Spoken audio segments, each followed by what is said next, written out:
Hi all, welcome. Thank you all so much for responding to that activity. But this is workshop number 2 with Let's Get Ready, and we will be talking about very briefly why junior year is so important, what you can do during this year, and some things that you can start thinking about in relation to your college applications this year. So, brief workshop overview. We just did our icebreaker, and we will talk about some of the things that make junior year very important. Like I just said, we're going to talk about 3 things that focus on how you can strengthen your application this year. So extracurriculars, recommendation letters, the SAT and ACT, whether or not to take it, and which one to take if you do decide to take it. And we'll close off with some goal setting and questions. I'm a facilitator and I'm one of the people who lead these workshops. You have your own personal coaches that I work with as well. So we're here to support you through this entire process. We also have the moderator who might be asking for your name. They're going to be taking attendance, responding to comments, and putting in some links that I'll be mentioning throughout the workshop. Um, Again, very briefly, this is me a little bit more in depth. I'm Angela. I am a second year at Barnard College.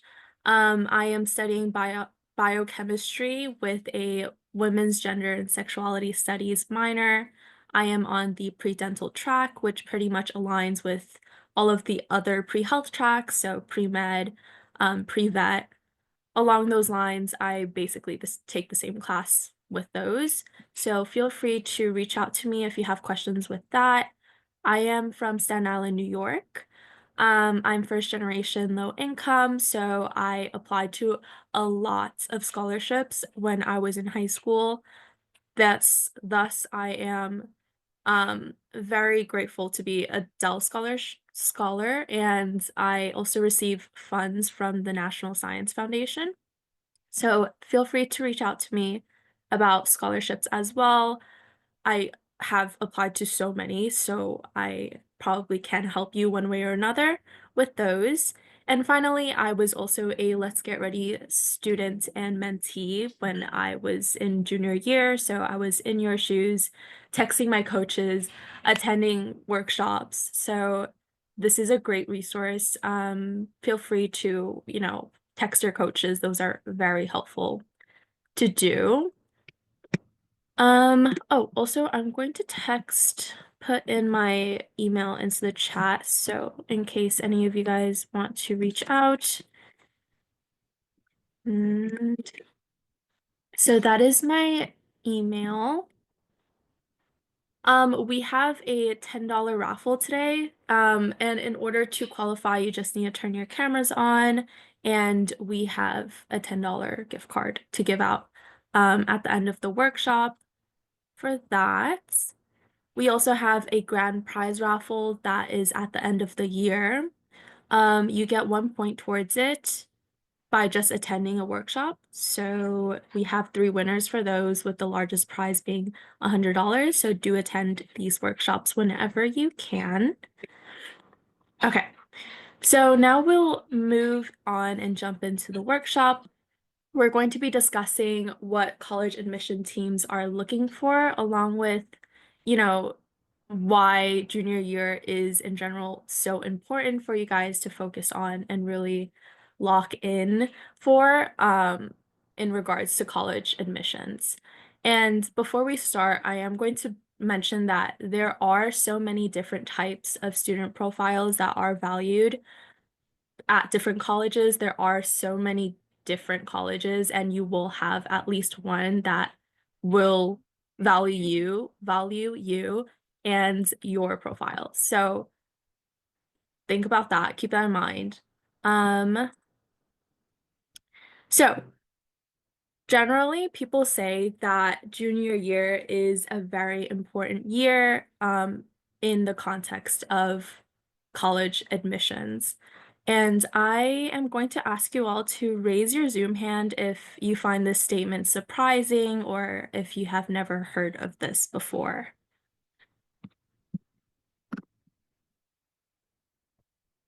Oh, have you all heard of this? I know when I was a junior, I also had a lot of people drill this into my head. So if you all have heard of it, that's great. But if not, that's also okay. It just depends on who you're talking to, really. Certain counselors won't really mention it. Okay, so I'm going to take it as all of you have heard of it, which is great. You're getting a head start. But the reason as to why people generally say that is because in junior year, you're kind of in like a sweet spot in which you are starting to think about college, and consider college applications, but you still have a lot of, not a lot, but like you still have time to strengthen your application. Well, yes, you do have a lot of time to strengthen your college application. So that's why people usually say that it's like the year, like the golden year. So you still have time to build relationships with your recommenders, in particular, like teachers and anyone else that is a possible recommender. Um, it is also a really good time to take and or retake the SAT or ACT, and we'll talk about that more later on. Um, and also, when you are applying to college in your senior year, you won't have your senior grades yet, in order to like submit them to the colleges. So your junior year grades are going to be the most recent grades that college admission teams will have access to, when they are reviewing your application. So that's why people generally say that junior year grades are the most important because that's the most recent grade that they have access to.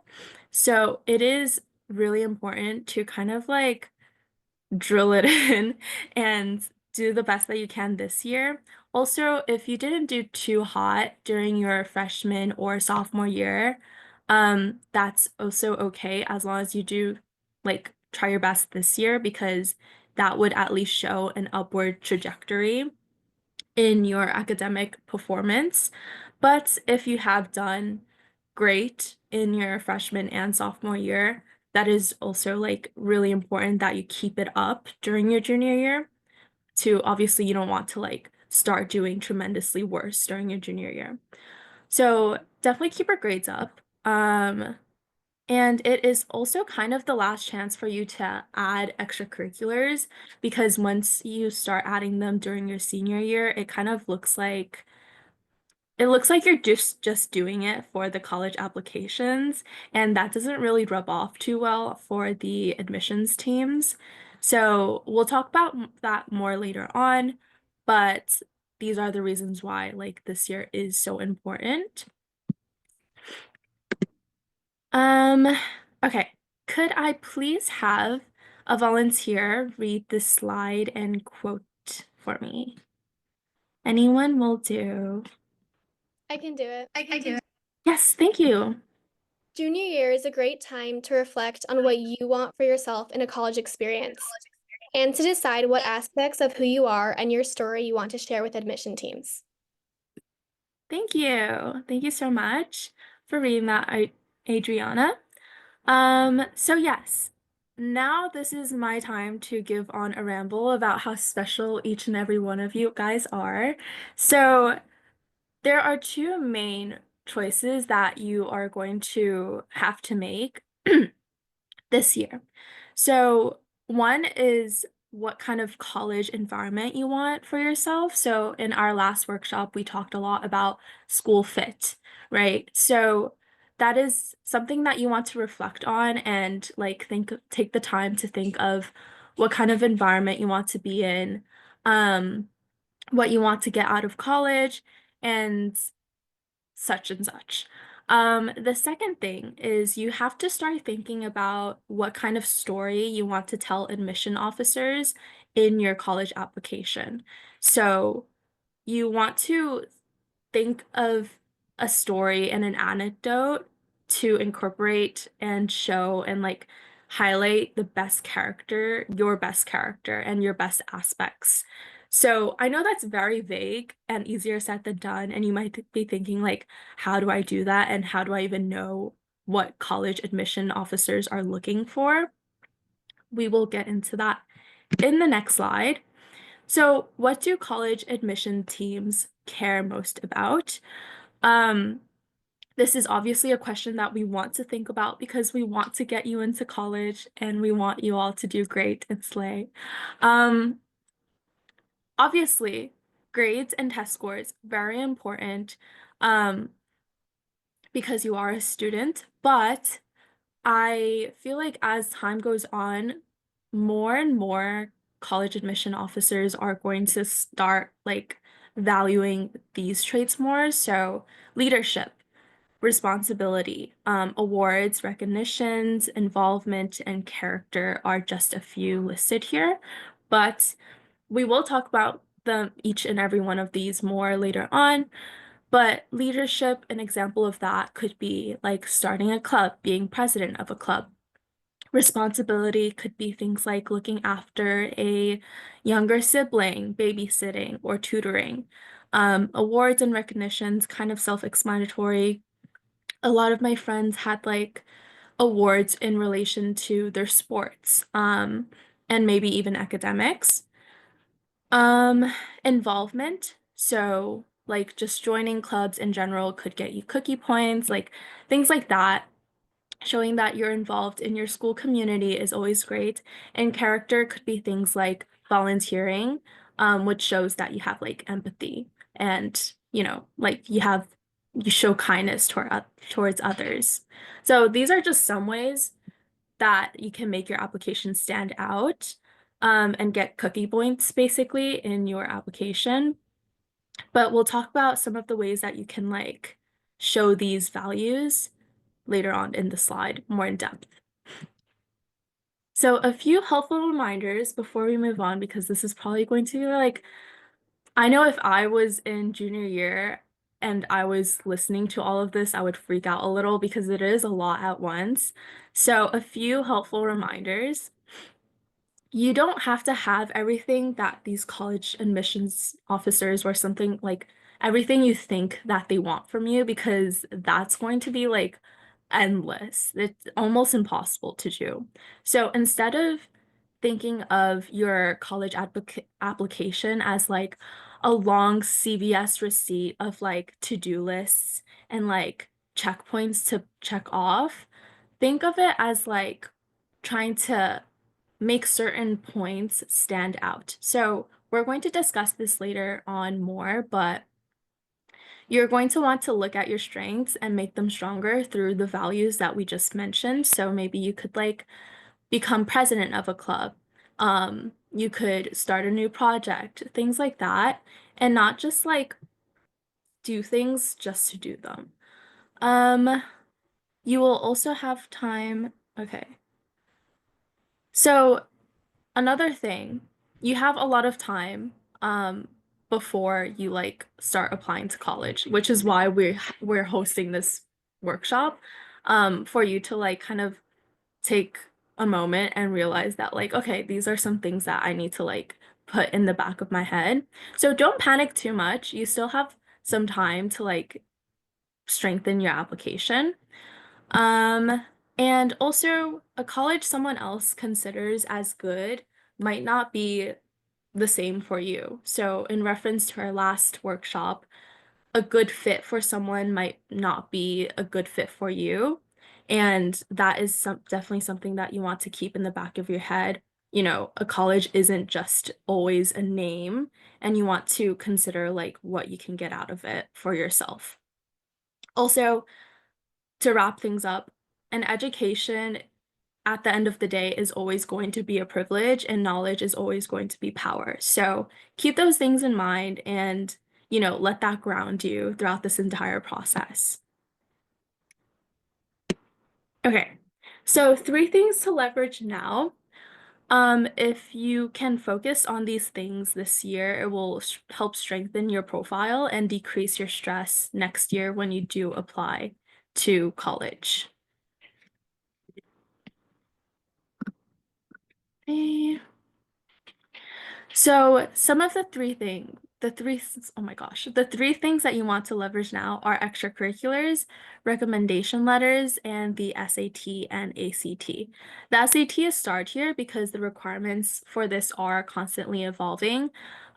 So that's definitely something that you want to keep in the back of your head to like check up on the news with. But we'll also talk about how you can make this decision of whether or not to take the SAT and or ACT. So, extracurriculars. Um, as we already kind of mentioned, extracurriculars are kind of like this year is really the last opportunity to add to your extracurriculars, and we'll talk about if and how you might want to do that in this section. Okay, so I would like you all to chat in a oh my gosh, chat in an extracurricular that you something that you think counts as an extracurricular. So you could either chat it in or come off of mute. Any examples that you think could count as an extracurricular? So I see a school club, ice hockey. Why am I? Sorry, guys. Okay. A school club, very classic. Definitely great to get involved with your school community. Ice hockey, volleyball, so sports. Um, Sports are great because they show that you have like a well-roundedness to your application. And I was never a sports gal, but like they're really good on your applications. So those are great. Music is really good as well. I did music for all of middle school and high school, so that is definitely something that can make your application more like pop. Um, Student mentorship, that's great as well. That could also go hand in hand with like tutoring, something along those lines. Always great. Okay, perfect. So those are great examples of extracurriculars. Yes, sports. Sports in general are great. I ran track for like a year, but um, I only did it for a year, so I didn't end up putting it down on my applications. But even if you do it for like a short period of time, those are great for sports, and it's even better if you do it for a longer period of time.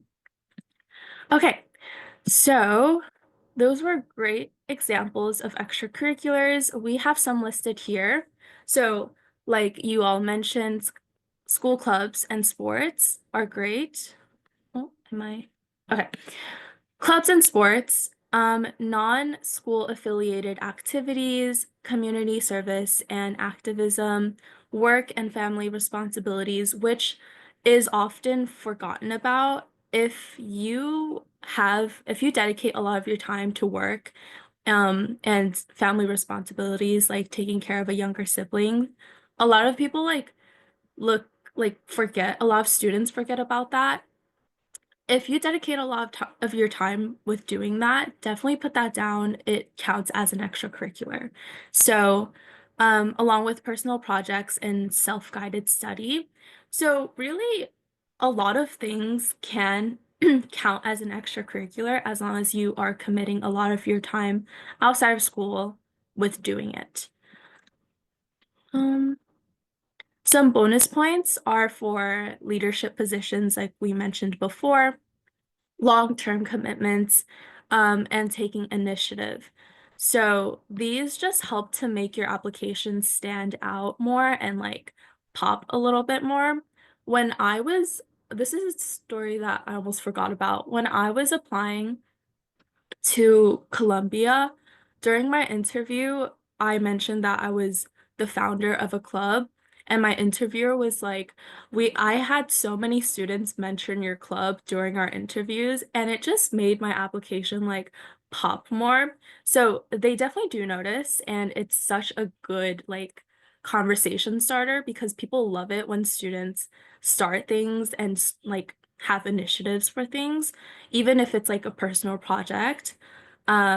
So those definitely are like it's not fake. Like I literally had my interviewer ask me about it. It's great.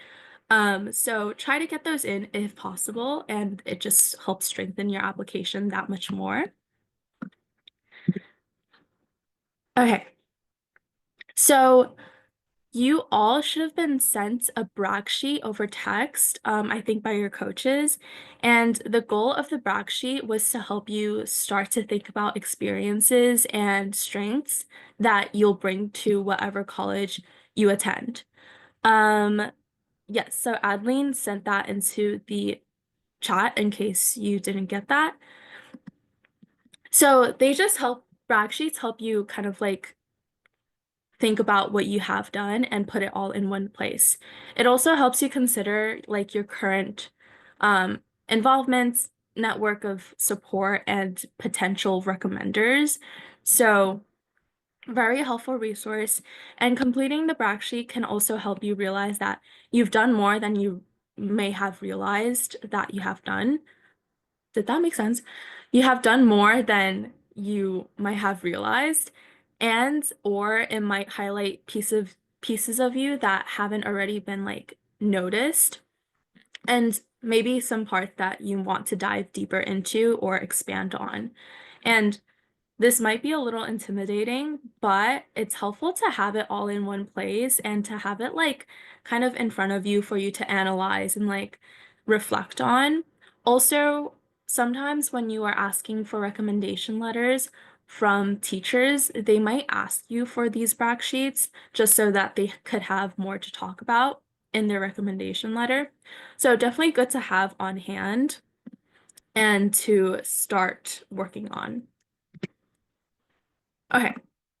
So there is no perfect formula of extracurriculars, but a general guide is that you should start to think about how you are demonstrating your interests, passions, commitments, and overall impact outside of the classroom in your extracurriculars.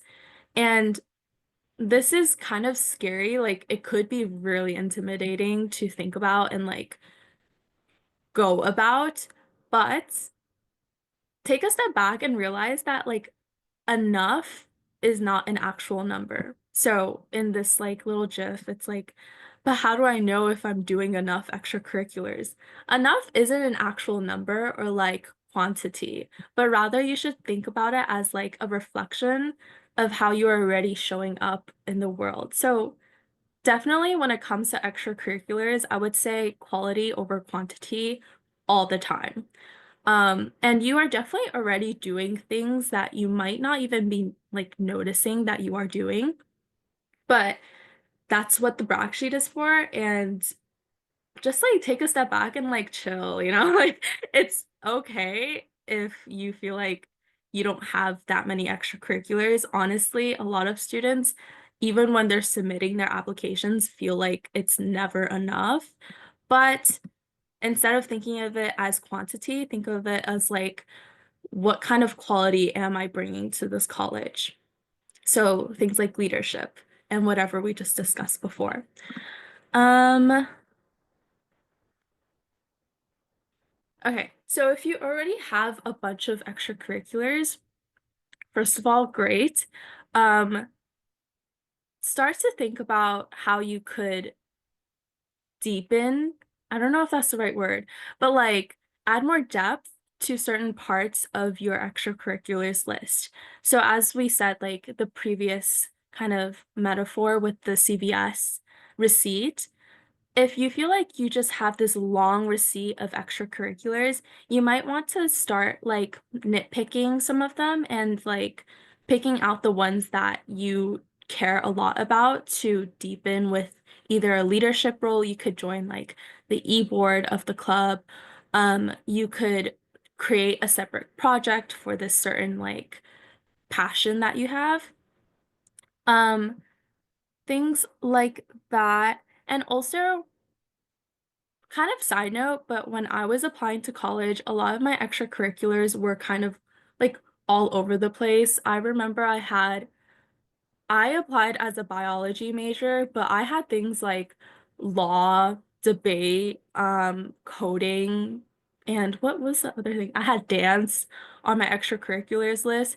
So it's okay to have like a lot, especially if you feel like when I was applying to college, I was nervous because a lot of my extracurriculars were kind of like scattered, but it's okay because you could always like show your interests later on in a specific field by like taking on a leadership role and like adding depth to it in that way. So I had a research thing, and in order to like make that specific subject stand out more, I took on a leadership role in that field. So it's definitely okay if you have a bunch. Just try to start thinking about like how you can deepen the things that you genuinely care about out of all of your extracurriculars. But if you feel like you don't have enough extracurriculars, that's also okay because, as we said, you're still a junior. So there is still time to add things onto your extracurriculars list and for you to explore like more fields and passions that you might be having, that you might have. Um,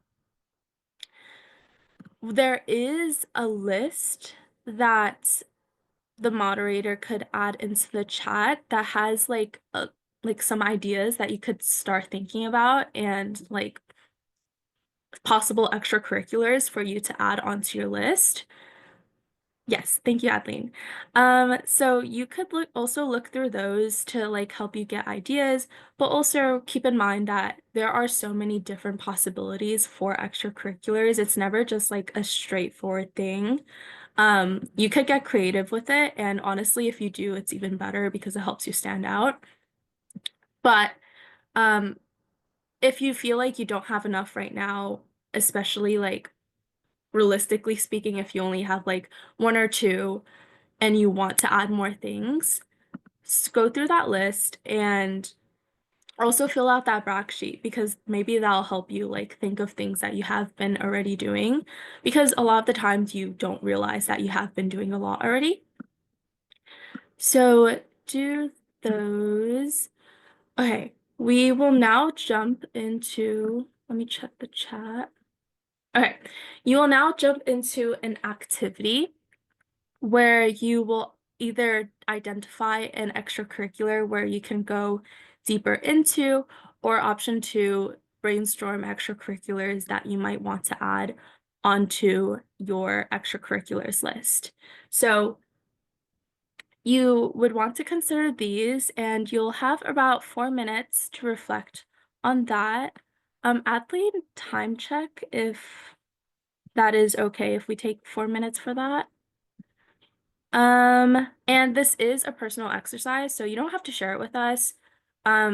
You could just keep it for your own like little side thing for you to refer to later on.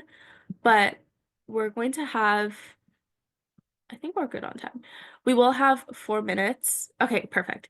We will have 4 minutes for that, and we will come back with that. Okay. So do type in the chat if you have any questions as well. I'll be right here. We will jump back in now. Hopefully everyone's back, but we will jump back in and we'll start talking about recommendation letters in this section. All right. So welcome back from the break. Hopefully you are all back. So we're going to discuss a lot more about extracurriculars, which we briefly mentioned before in this section. So most colleges and universities will ask you for recommendation letters, as well as letters from college counselors when you submit your application. And we will be talking about this process in this section and what it entails and how you can get really strong recommendation letters. So some things that will help with getting strong recommendation letters will be having a list of things that like your sorry, what? A list of things that your recommenders could talk about. So hopefully you will have a good relationship um with your sorry, what is this? Oh my gosh. Okay. So hopefully your recommenders will be someone that you have a close relationship with, someone that could speak to your academic and personal strengths, um, someone who could talk about you as a person, hopefully outside of the classroom as well, to show like your well-roundedness as a person and not just like a student, I guess. You want someone who has like basically stories to tell about you to make a strong recommendation letter. And the activity in this section will be having you all think about someone or some people that you can ask for a recommendation letter from. So, who do you think you could ask for a recommendation letter? You could chat that in. What is wrong with me? Chat that in. Or you can come off mute. Let me see if I could type edit this. But yes, chat that in while I figure this out. Okay.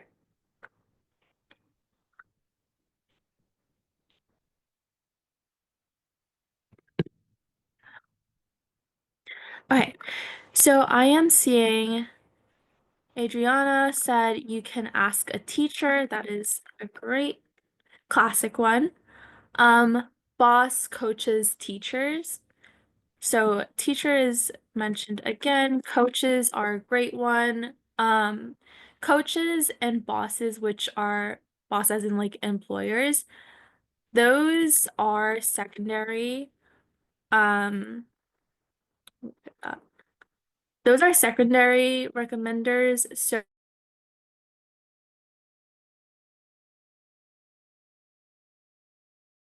recommenders are like teachers and counselors.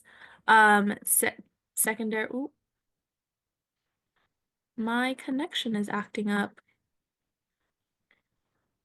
Let me know if I am cutting out. Hopefully I'm not because my house's Wi-Fi is okay, cool, thanks. Um, so coaches and employers are generally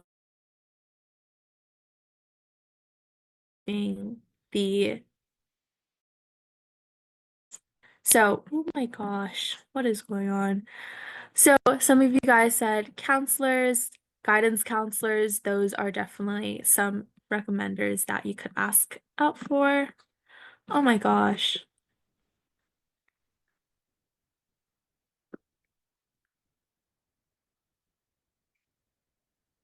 Okay.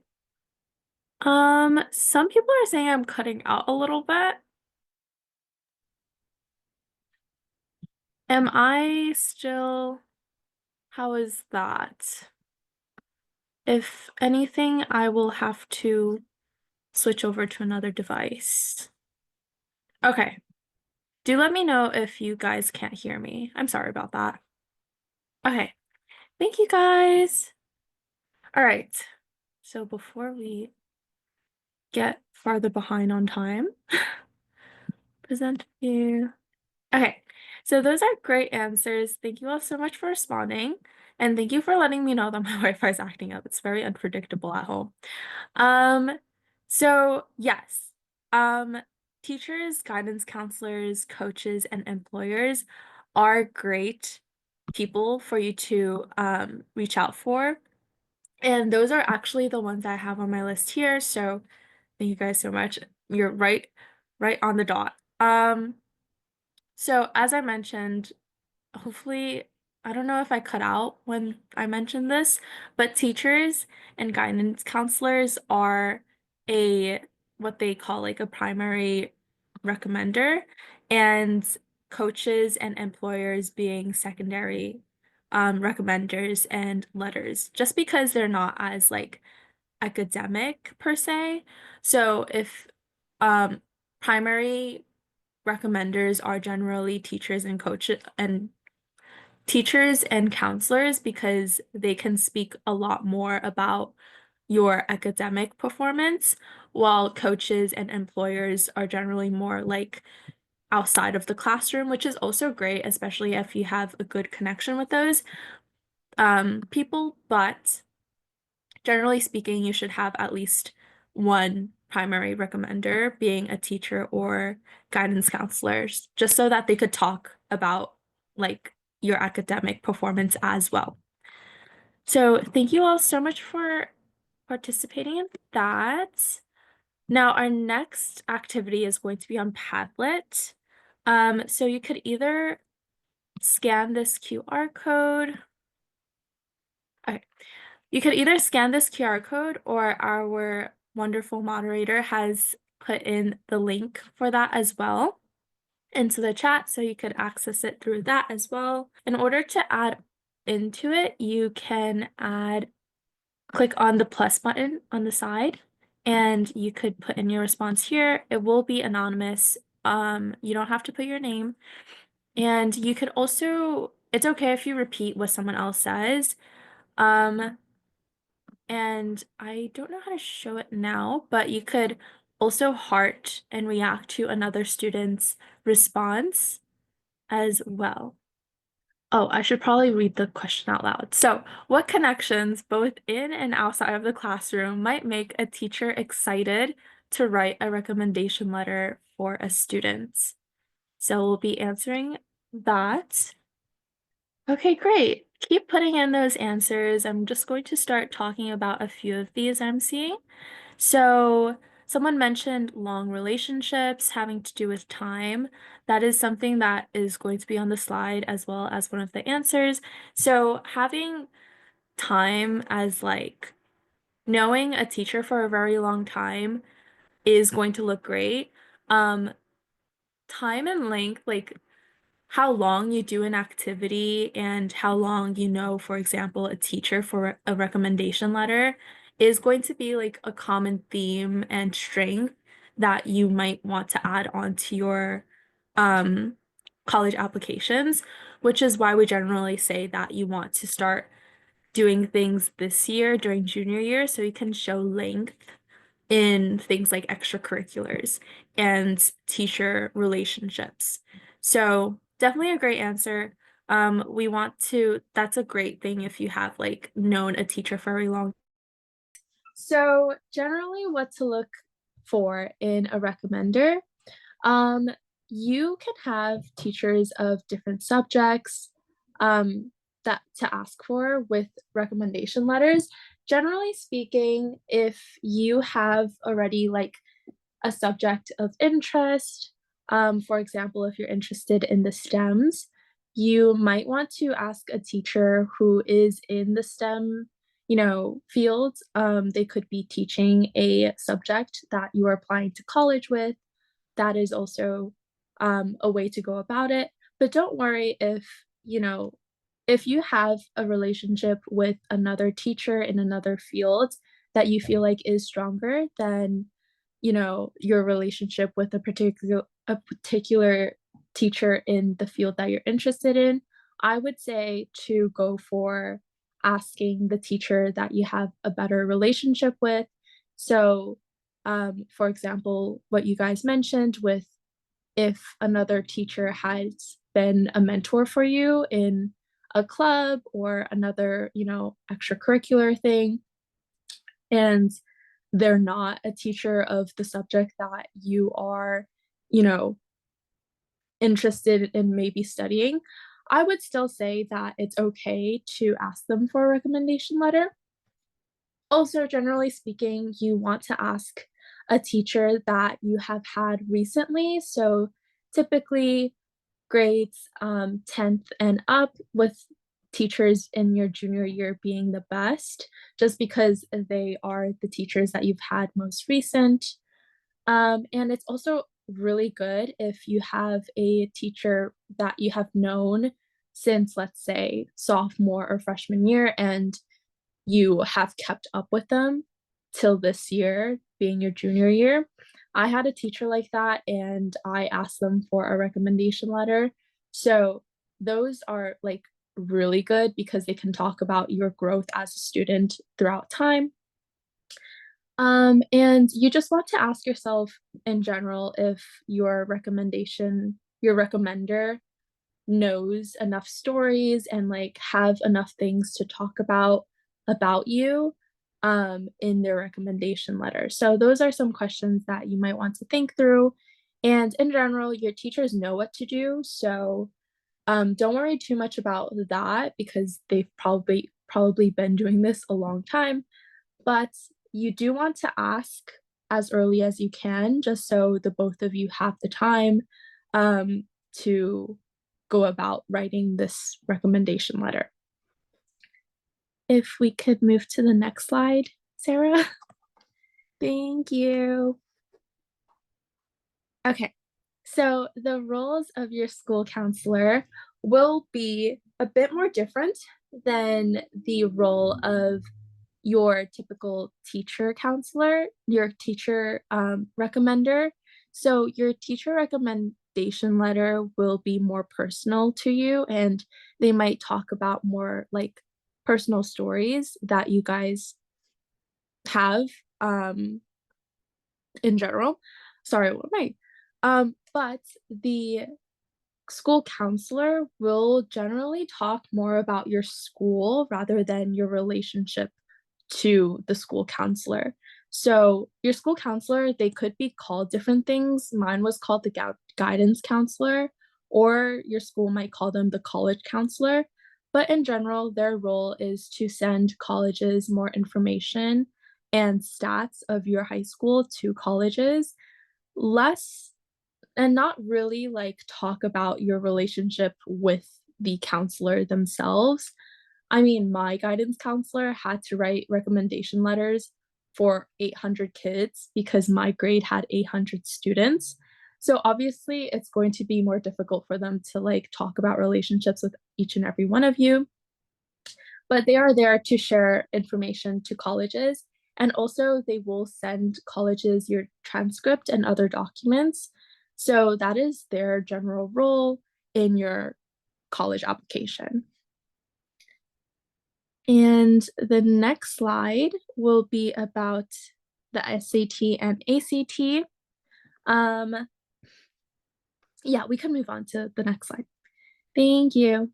Okay, so the SAT and ACT will always be changing, like, especially in recent years, we have seen so many changes with the SAT and ACT. But a lot of colleges have now extended their testing optional policies through 2026. Um, while some have indefinitely like declared that they're going to be test optional. So there are lists out there that have these colleges. I'm trying to see if we have the list of that. Okay, that's later on in the slide, but we do have a list of colleges that are test optional, and you have access to those lists in case you don't want to take the exam. Yes, Adeline just added that into the chat. Thank you. But you want to see the schools will either be requiring the test, the SAT or the ACT, or they would be test optional, meaning that you can choose whether or not you want to submit your test score, or they will be test blind, as in they will not consider it, and you will either not be able to send it in or they just will like ignore it. So those are the like, you want to look at what the school status on the SAT is or the ACT is in regards to those. But the recent changes besides that to the SAT and the ACT is that they have been shortened. The SAT is now entirely digital and comprises of two sections, being the math and the reading writing sections. The ACT, on the other hand, traditionally, the ACT has offered the science section, which is the main difference between the SAT and the ACT, because the ACT has that extra science section. that the SAT does not have. So if you are a STEM person and you want to, have a science score for the test, then you might want to look into that in regards to, like it might help strengthen your score if you are passionate in the science field. Um, and the ACT is also offering a digital option at select locations nationwide. So definitely do more research on those and look into the specific schools that you are interested in to see if they are requiring the SAT and or ACT. So, should you take the SAT or ACT? In order to answer this question, you want to ask yourself these four questions. So, you want to consider, do the schools I want to apply to require the SAT and or the ACT, which we talked a little bit about before. Um, Obviously, if the school you want to apply to does require it, then you would want to take the SAT or the ACT. Question number two, how does my application compare to those who are typically accepted at those schools? So you could typically look into this question. We'll talk more about this later on, but you could generally look into this question by searching a quick Google search on the stats of the typical student admitted to the school. So you might look up like um, blank XYZ college admitted students average GPA. And then they would give you the average GPA, and you could look at your stance with how your GPA compares to those students. Number three, do the scholarships at these schools or other schools I want to apply to require the SAT and or ACT? And number four, if taking, which test is a better fit? So we'll talk more about these four questions more in depth in the following slides. So question number one, do the schools I want to apply to require the test? Um, so the activity in this slide will be you searching up the policy of the schools that you might be interested in. And or you could also check the list, which I think I think that's the one that the moderator chatted in. You could check the list of test optional colleges as well if you already know that you don't want to take the SAT or ACT. So you just want to find out if the schools you're interested in are test required, test optional, or test blind/free. And I would like you all to chat in what your findings are after you search those up. So it'll take a few minutes for that, about give or take 2 or 3 minutes, and chat those in. Feel free to do it at your own time, just to have a list of your colleges that you're interested in, along with their SAT and ACT requirements. But we will now move on for the sake of time. Question number two is, how does my application compare to those who are typically accepted at the school on my list? So you might want to consider things like grades. So like we talked about GPA. You might want to consider AP classes and honors classes, and maybe like what classes the typical student accepted at that school have taken, and like the sense of how hard the classes are. So looking at AP classes is like a good move. Extracurriculars as well. So I'm not sure if do we have time to do this activity, or should we skip this one, Sarah? Well, we can do a quick one if anyone has looked up Okay. their GPAs before, they can feel free to chat it in. Yeah. Okay. So feel free to chat that in if you already have the GPA. because the prompt is Google the average GPA of the students accepted to some of the schools that you're interested in. So if you have that, feel free to chat it in. Um, but again, this is a good activity to do just for your own like knowledge and to see where you stand in comparison to the typical accepted students at the school. Also, doing this activity will help because I think it shows up in the next slide.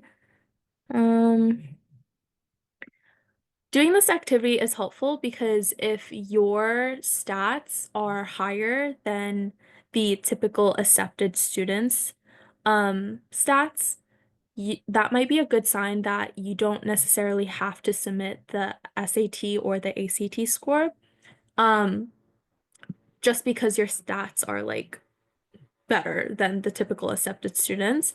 But if you find that, let's say your GPA is slightly lower than, or your extracurriculars are less than the typical accepted students, you might want to consider taking the SAT or ACT so that it could possibly help strengthen your college application. So it's all in relativity to like your statistics. Okay, I'm not seeing any chats, so we will move on to the next slide, but definitely do that during your own time. I did that for a bunch of my schools when I was applying to college because I did not want to take the SAT, guys. I did not want to take the SATs, and I was really banking on my GPA to pull me through. So really good to like keep in the back of your head and just know where your standing is. Okay. Close this. So question number 3, do the scholarships at the schools on my list or other scholarships I want to apply to require the SAT and or the ACT? Obviously, if you want to apply to a specific scholarship, you would want to, and they require the SAT or the ACT, you would want to take that, just so that you could even apply to the scholarship. And in order to find out, you could just, again, Google search, does XYZ scholarship require the SAT or the ACT? In general, if, um, I'm not sure, when I was applying to college, not a lot of the scholarships needed an SAT or ACT, but things have been constantly changing as we have mentioned. So be on the lookout for that. Um, Again, I did not want to submit my SAT or my ACT because I didn't prepare well for it, and I'm just not that great of a test taker if I'm being completely honest. So there are scholarships out there that are SAT and ACT optional. Um, so look those up if you also don't want to take the SAT or the ACT. But by taking those exams, you would be opening yourself up to more like possibilities, and you could apply to more scholarships. So there's definitely a give and take there. Also, if you're a good test taker, I think it's just worth it to take it. So, question number 4, which test is a better fit? I explained this very briefly, but we will go over it again. So, the SAT has the reading/writing portion along with the math portion. The length is shorter than the ACT, but both exams have been shortened over the years. Um, the scoring is slightly different as well. The ACT has an optional essay portion as well as a science portion. So the ACT, as I said, has a science and the SAT does not. Um, and I would say in general, when I was applying to college, I was mostly focused on the SAT rather than the ACT because um I feel like that's the one that a lot of people talk about more. Um, for lack of a better term, I feel like it's the one that's more relevant. in the environment that I was in, a lot of people were talking about the SAT more, so that's the reason why I took it. But as I said, if you have like a strength in science, I would recommend that you take the ACT to kind of like boost up your grade. So let's how to effectively prepare for these exams. So Let's Get Ready offers an SAT tutoring thing, which I was a part of, and it's for free, which is really rare because um, SAT tutoring usually costs a lot of money. So it's great that Let's Get Ready offers this, and definitely do take advantage of it if you are planning to take the SAT. But along with that, there's also self-studying resources, like Khan Academy is a great one. And College Board also posts a few practice exams for you all to access, and there's Ivy Global as well.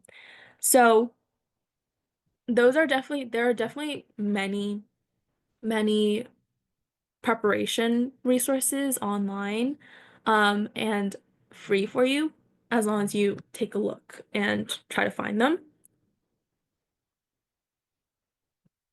And it is also okay if you take the exams more than once. Matter of fact, most students do.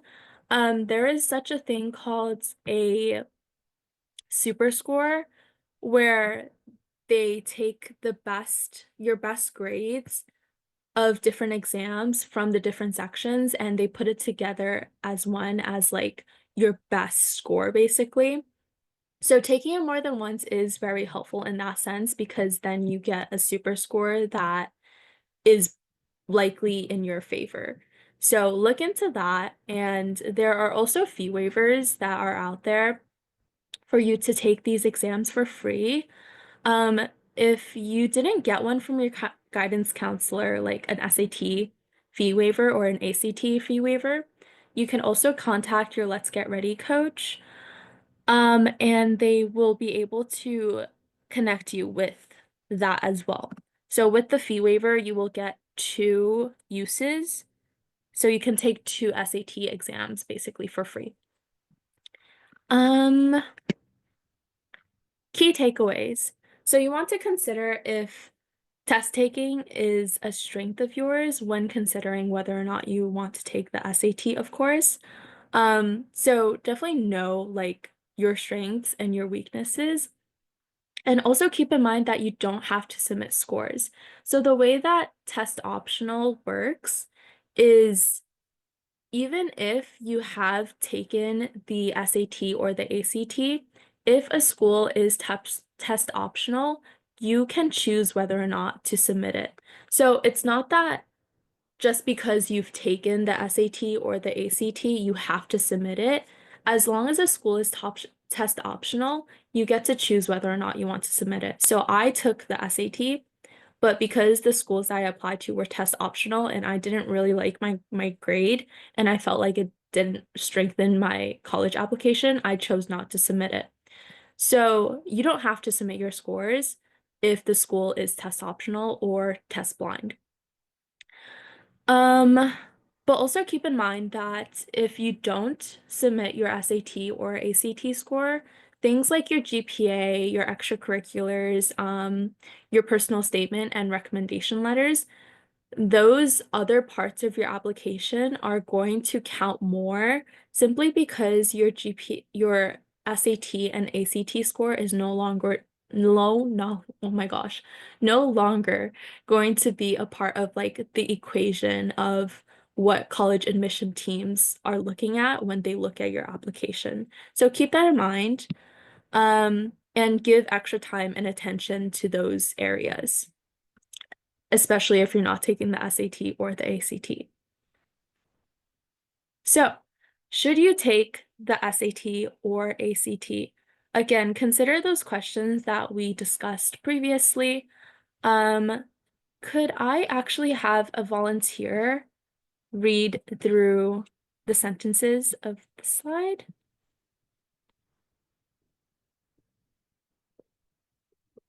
My voice is like cracking and I all. can do it. Yes, thank you so much. If any of the schools or scholarships you want to apply to require it, take it. If it would strengthen your application in important ways, it's a good idea to take. If you're not sure, you should also probably take it. Thank you so much. Okay, so yes, if any of the schools or scholarships that you want to apply to require it, obviously do take it, especially in terms of scholarships. Um, if you know that you will need that extra financial support, you would want to, I feel like it would be worth it to take the SAT and or ACT just so that you could broaden the fields, your choices and chances of getting a scholarship. So if you have the ability to and you know that you'll need scholarships, it might be a good idea to take the SAT or the ACT. Um, if it strengthens your application, good idea to take it. Back to what we said about relativity to your stats compared to the typical accepted student stats. If you find that your stats are a little bit weaker than the typical accepted students, a high at ACT or SAT score might be able to help with your application. And if you're not sure, probably also just take it, especially in regards to like the whole scholarship thing and being able to have more choices when you're applying to these things might be a good idea to consider taking those. Okay, so to wrap up, we're going to have a what? We're going to have a goal setting activity. So, um,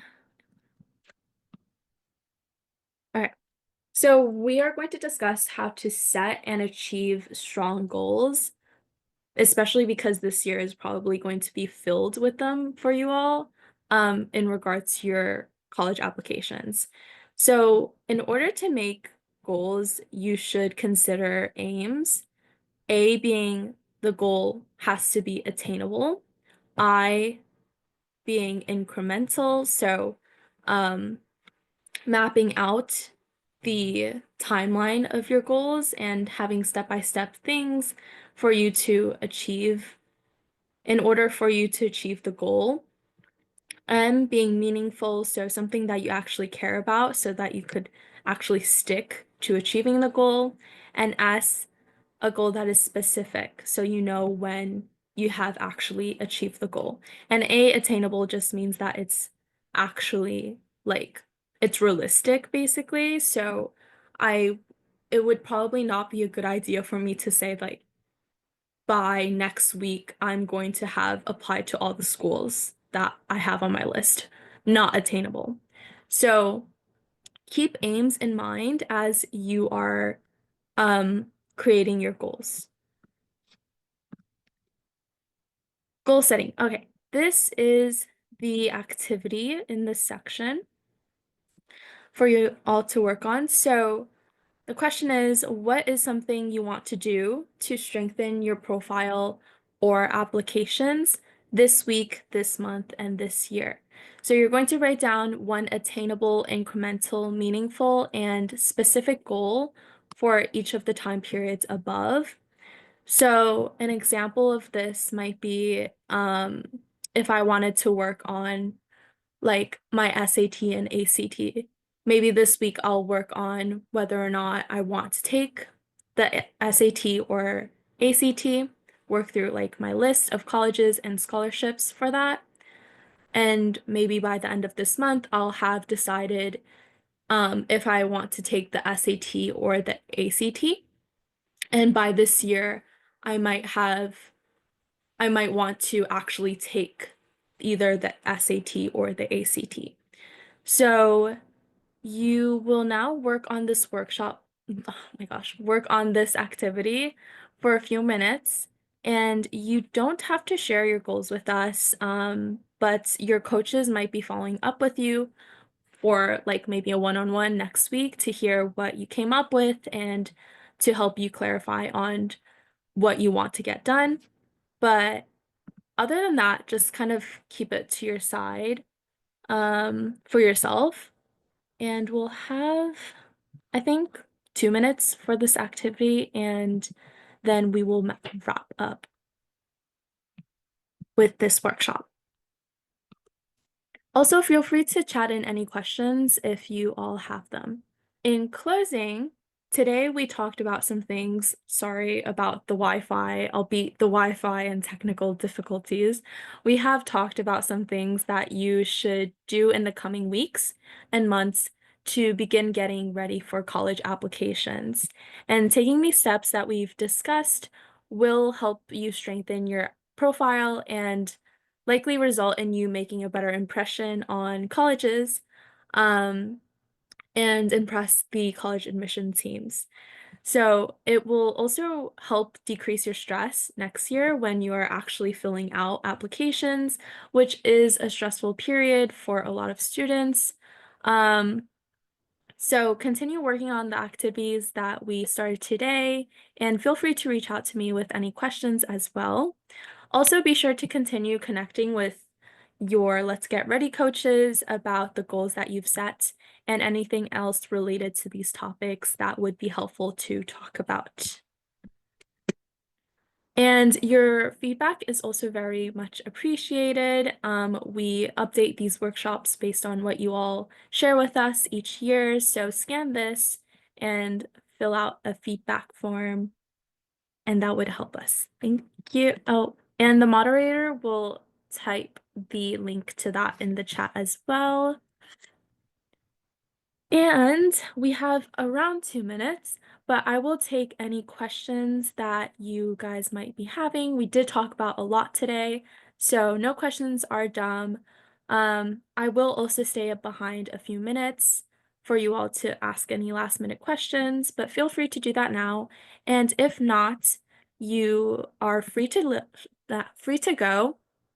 But again, I will stick around for a few more minutes. Thank you all so much for joining today, and I'm so sorry about the Wi-Fi. Yeah, I will take any questions.